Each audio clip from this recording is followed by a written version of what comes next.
In this video, I'm going to show you some of the steps I took to create this fake rock canyon-like structure for an aquarium for your pet lizard.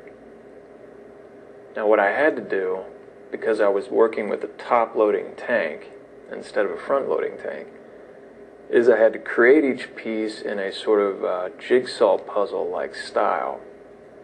But even if I did have a front-loading tank, I would think you would still have to create this in at least two pieces, just because of how much heavier the structure is going to be once you add all those layers of grout. Plus, you can see in this structure, the middle part is much thinner than the right or left, so that would add in the instability of the piece, of being able to put it in the structure, even if it was a front-loading tank. Unfortunately, I've only got one early picture of the styrofoam sculpt. You can see I haven't done the natural archway yet, or the entire left side of the structure. I do have other videos where I'm showing the early sculpt process of other projects, though. What I ended up doing is putting in some privacy doors to give the lizard privacy, yet still be able to check on them on each hide. Put two hides in the structure, one on the hot side, one on the cold.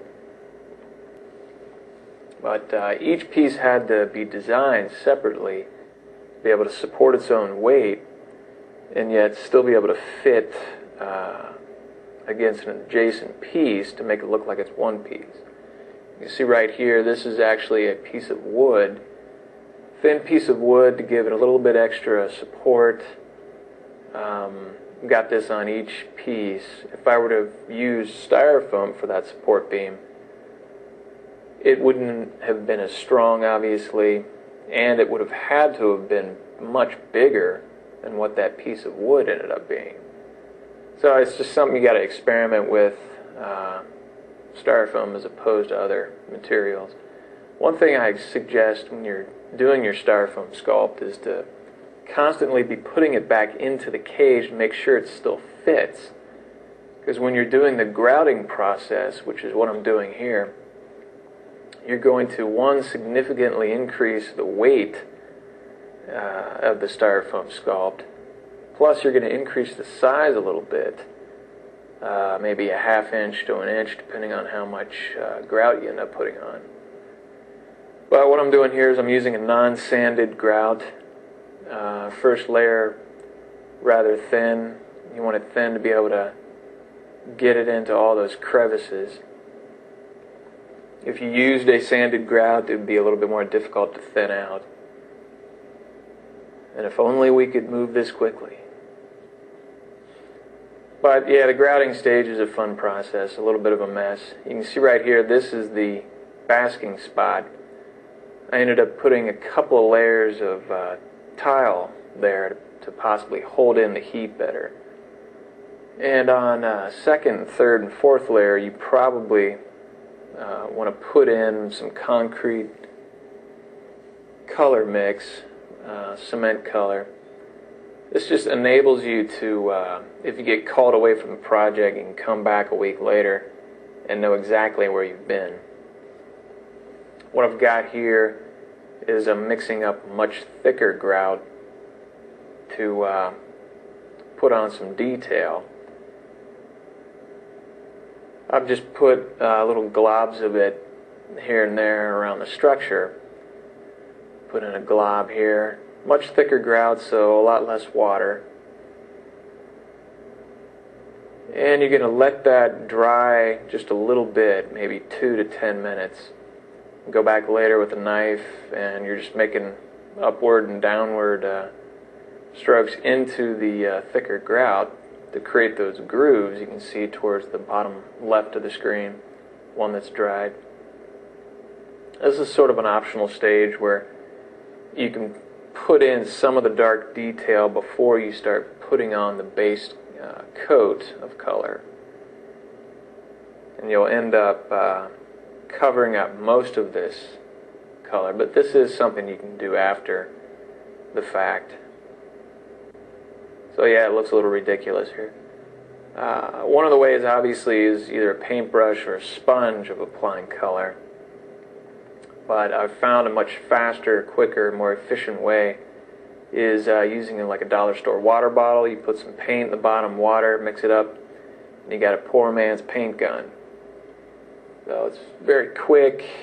You can also get into some interesting effects using different colors and varying the amount of water, different transparent effects of layering color. So I've got here on the left side of the mountain, it's pretty much covered in a like burnt red, and I'm putting on just layer after layer of other shades of color that don't really cover all of the structure, but give it the layered look. You can also go back in, with a small paintbrush. Here I'm putting in a thin watery layer of brown here and there, put in some dark detail. But yeah, you can spend hours and hours on this, putting in all kinds of detail. So we're finished. I'm going to got another water bottle.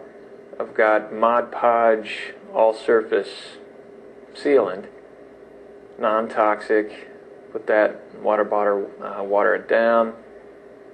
And again, just a very quick way of sealing your structure. Ended up putting 5 coats of this on.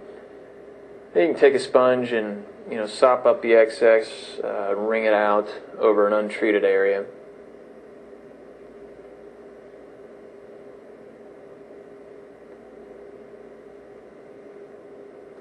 And this is something I recommend for the high traffic areas. I've got some non-thinned out sealant. I'm just going to apply with the brush here. All your high traffic areas where it's going to receive the most punishment. Obviously you don't need to do any of the sealing stuff, but anywhere the lizard's going to be going, scratching and walking around. But especially on your basking spot, which is what I've got here. I've already got 2 layers of tile here, plus the grout that I'm going to put in, obviously the 5 layers of thinned out sealant, and then this extra layer. You want to make sure that the sealant does not pool up, because it will dry in sort of a weird cloudy-like look. Something you want to experiment with. And what I've got here, a lot of people complain about the shine that the sealant leaves. I found this product, hardware store. It's like a flexible sponge-like sandpaper product, attempt to buff out the shine. Another way, a couple of different reasons why you might want to do this. I've got a thinned out sealant, putting it on some specific areas and then sprinkling some fine-grained sand on it. It's going to give the lizard traction, plus it'll increase the dry desert-like look to the structure. Then once that's dried, go back the next day and brush off from the top all that loose sand. And that's pretty much it. Those are some of the steps. Like I say, I do have other videos that show more detail of the styrofoam sculpt stage.